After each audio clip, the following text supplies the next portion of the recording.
All right, guys, today we're going to work on pressure points, or look at pressure points.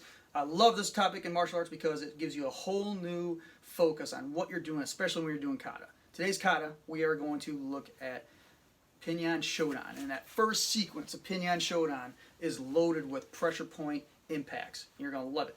So, in this part where we have three parts, the first part is the outside block, the second part is a strike, the third part is the punch. We're going to break down all three of those and look at the pressure points we're dealing with in this sequence.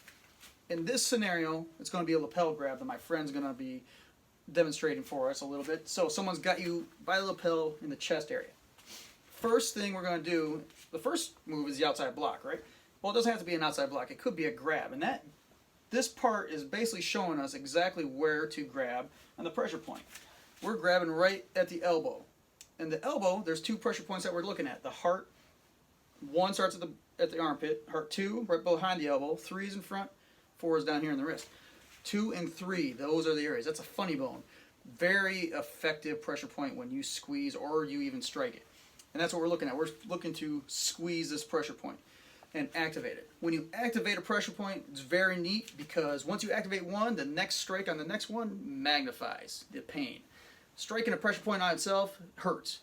Striking a pressure point after it's magnified or after it's been activated magnifies that pain, and that's what we're looking for. We want a lot of pain right away. All right, so we grab that with heart 2, heart 3, and the elbow. The second move is coming down right in front, and we are targeting the forearm. So this forearm is going to take the brunt of this next pressure point strike. The lung 5, large intestine 6 and 7. That's what we're looking at. 3 pressure points here. And we are striking towards us, and that means we're striking towards the hand. Pressure points are pretty important because you have to strike them at the proper angle in order to have the biggest effect. All right, and you also want that activation to give the effect. So we got our activation with the heart 2 or 3, and now it's time to strike onto the lung 5, large intestine 6 and 7 towards us.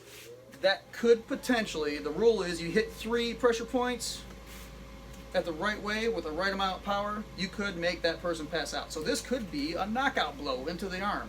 They could just pass out in front of you and now you're out of there. No big deal if you do it correctly. All right, so that's the target area, and there's a lot of pressure points here that you're looking at.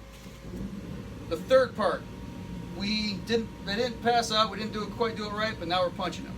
So when you get hit in the arm, you're going to bend over, right? And when you bend over, that punch is coming right for the throat area. Lots of pressure points here in the throat and the neck area. The stomach 5 and 6, knockout blows if you hit them right. The pericardium 17 is a knockout. The large intestine, large intestine 17 is also a knockout. Triple heater 17 behind the ear, knockout. Press that once, it's horrible. And also the gallbladder 20. Base of the skull off center, base of the skull, also a knockout. So that's what we're doing. We have activated all these pressure points. We've activated a lot in this sequence, and now we're going for that final strike to definitely knock out our assailant. So there you have it. The whole sequence. Grab the funny bone. Grab the elbow. That's the heart 2 and 3.